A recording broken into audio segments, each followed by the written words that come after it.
का मतलब देशद्रोह की नींव को पुख्ता करना और स्वतंत्र भारत ऐसे किसी देशद्रोही को स्वीकार नहीं कर सकता है जो भारत के महापुरुषों को अपमानित करता हो, उन आक्रांताओं का महिमा मंडन करता हो जिन आक्रांताओं ने भारत की सनातन संस्कृति को रौंदने का कार्य किया था, बहन बेटियों की इज्जत पर हाथ डालने का काम किया था, हमारी आस्था पर प्रहार किया था, उसे आज का ये नया भारत स्वीकार करने को कतई तैयार नहीं है।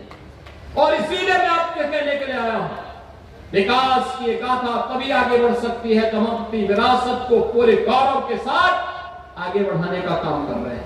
क्षेत्र के इस मेहपुरवा यानी मोतीपुर में नई तहसील भवन के लोकार्पण और तहसील के अधिकारी और कर्मचारियों के लिए आवासीय भवन के शिलान्यास के लिए आयोजित आज के समारोह के अवसर पर मैं आप सभी इस पूरे तहसील वासियों को और पूरे बहराइच जनपद के वासियों को हृदय से बधाई देता हूं और उन सब के प्रति अपनी शुभकामनाएं भी देता हूं। सरकार की कार्रवाई का परिणाम है कि एंटी भूमाफिया टास्क फोर्स के माध्यम से 64,000 एकड़ लैंड को अवैध कब्जे से मुक्त कराने का काम भी किया गया। आज उसमें प्रदेश में निवेश आ रहा है, लेकिन अभी भी एक चैलेंज है हम लोगों के सामने,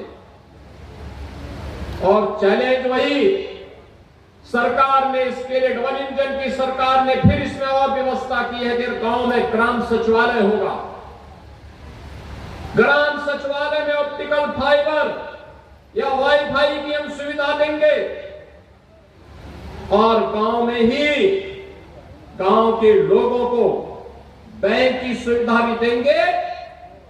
गांव में ही जन्म प्रमाण पत्र, मृत्यु प्रमाण पत्र, आय प्रमाण पत्र, जाति प्रमाण पत्र, निवास प्रमाण पत्र सभी गांव में ही उसे उपलब्ध हो जाने चाहिए। ऑनलाइन ये सुविधा गांव में उन्हें प्राप्त हो। ज्यादातर ग्राम पंचायतों ने इस कार्य को आगे बढ़ाना प्रारंभ किया है। और दूसरा, लैंड रिकॉर्ड को डिजिटाइज करना। अब पैमाइश में मनमानापन नहीं चल सकता कि गरीब को थोड़ा सा घुमा दो तो एक गरीब का हमको ही मार दे। ये तो सारे के सारे हम सैटेलाइट के माध्यम से ऐसी व्यवस्था करेंगे कि 1 इंच लैंड भी किसी गरीब की मारी नहीं जाएगी। और इस व्यवस्था को लागू करने के लिए सरकार आगे बढ़ चुकी है।